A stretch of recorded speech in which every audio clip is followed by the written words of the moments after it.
Carrick here. To most people, this is what a wind turbine looks like. Different designs are finding new ways to harness the power of wind. Today, we're in Detroit, Michigan to check out a company that makes wind turbines with a different spin. Let's go check it out. That's our partner who's helping us design and make these things behind us here. These are wind turbines. Whoa, whoa, whoa. Wait a minute. That's a wind turbine? I've seen a lot of wind turbines, but I've never seen anything that looks like that before.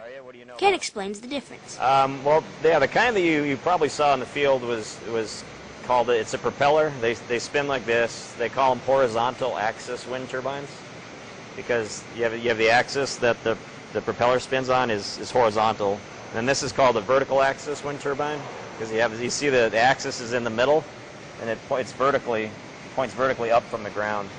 So the difference between these and propellers generally is the propellers need to go kind of out in fields, kind of far away from buildings and away from people. But these are made for like rooftops on buildings or bridges, different man-made structures. And they go up to our big ones go to 40 or 50 feet high by about 200 feet across. They're similar to the big ones you saw out in Texas, those big propellers. They put out the same amount of power those put out, and then we put them on tall buildings, like on skyscrapers you see in cities.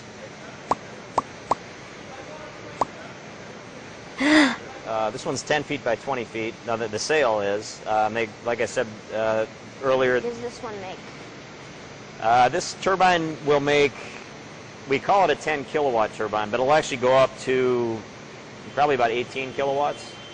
So for a typical house, you need about 5 to 7 kilowatts to power a house. So this could power a really big house, or like a commercial building like this. You can put a bunch of these on the roof.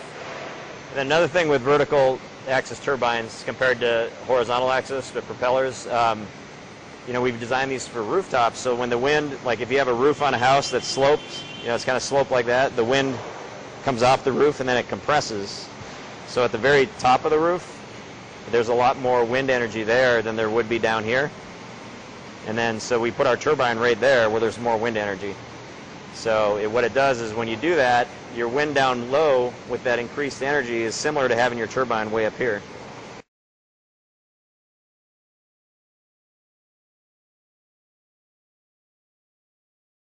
So that's what propellers, like the horizontal axis, they put them on really tall towers, and we don't do that. We just put them right on the roof. So what's that?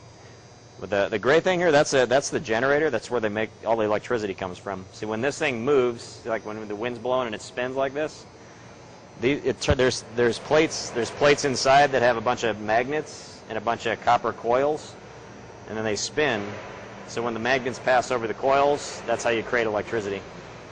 So then that electricity goes into the wires, and then then it goes either into the power grid or into your house or into batteries. It's really light. Considering it's 1,000 pounds, it's actually kind of easy to move. Another difference about our turbine is that we have magnetic levitation. You know what magnets are, right? You know when you take two magnets and you can't press them together, so they kind of float on each other. So we have those inside the big. That's our generator on the bottom. That's where you make electricity. On the bottom, at the very bottom, there's two of those magnets. And then there's also in the sail where the white part meets the gray part, we also have those. So what that does is it's like floating on air. So it doesn't. There's no friction. You know what friction is? Where you have metals rubbing against each other. So we don't have any of that. So it helps the turbine out.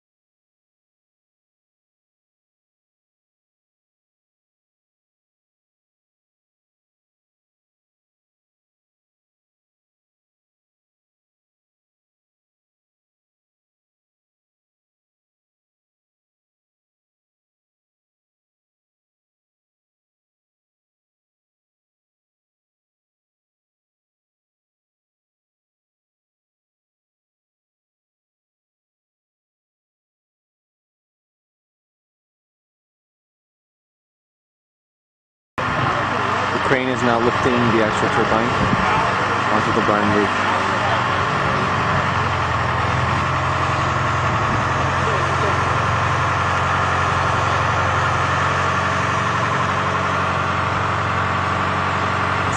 destination.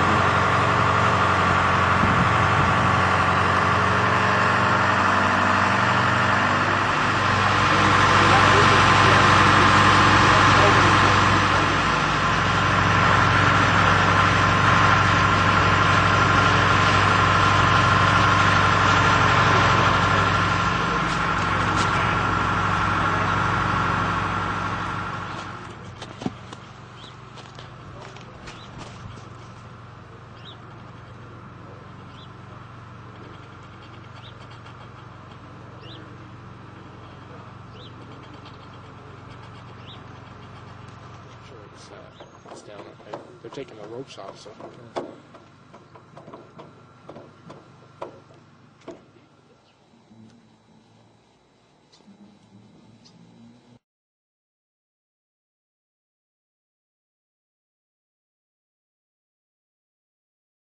Tell us a little bit about this piece of equipment that we see spinning in the wind above your truck. Okay, this is a vertical access wind generator, and what you're looking at now is a modified Servonius rotor type wind generator. These types of wind generators have been around for many, many years, mostly used for pumping water. Typical wind generators require a very fast rotation. The faster they turn, the more electricity they produce. We've created a generator system that will actually spin slower the harder the wind blows.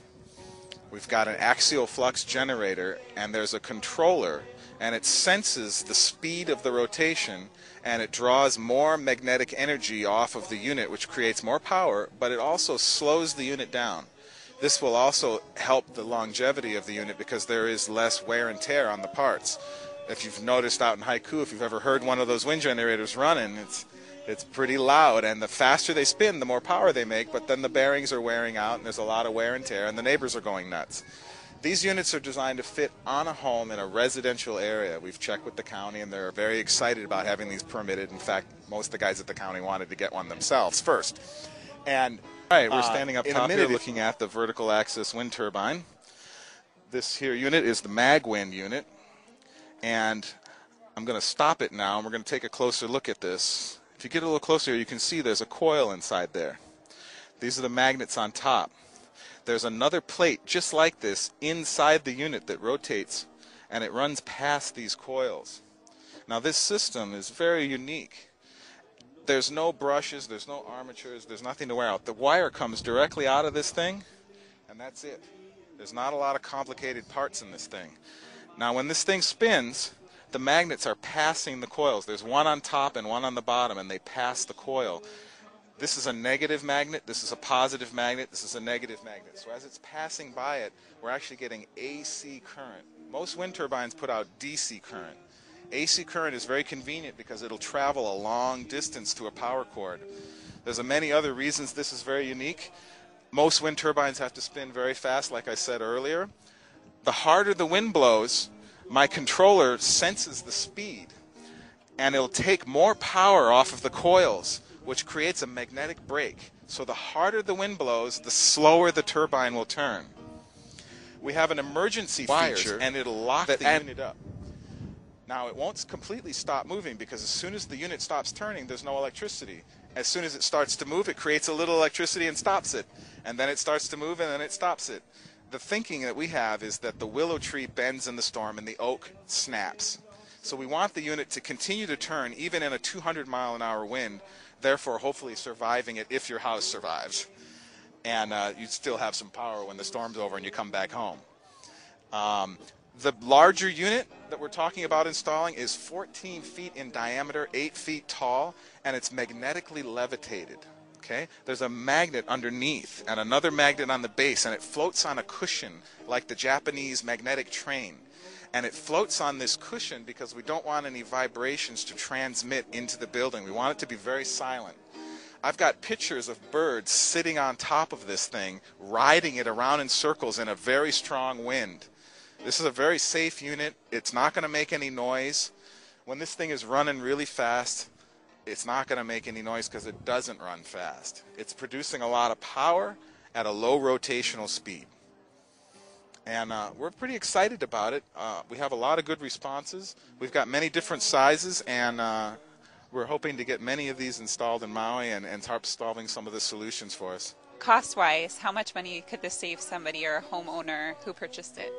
Okay, for example, we have a proposal pending right now with a windshirt shop here in Kahului. They have an electric bill of $8,000. They're going to buy a unit for $70,000, but it produces $4,000 of electricity a month.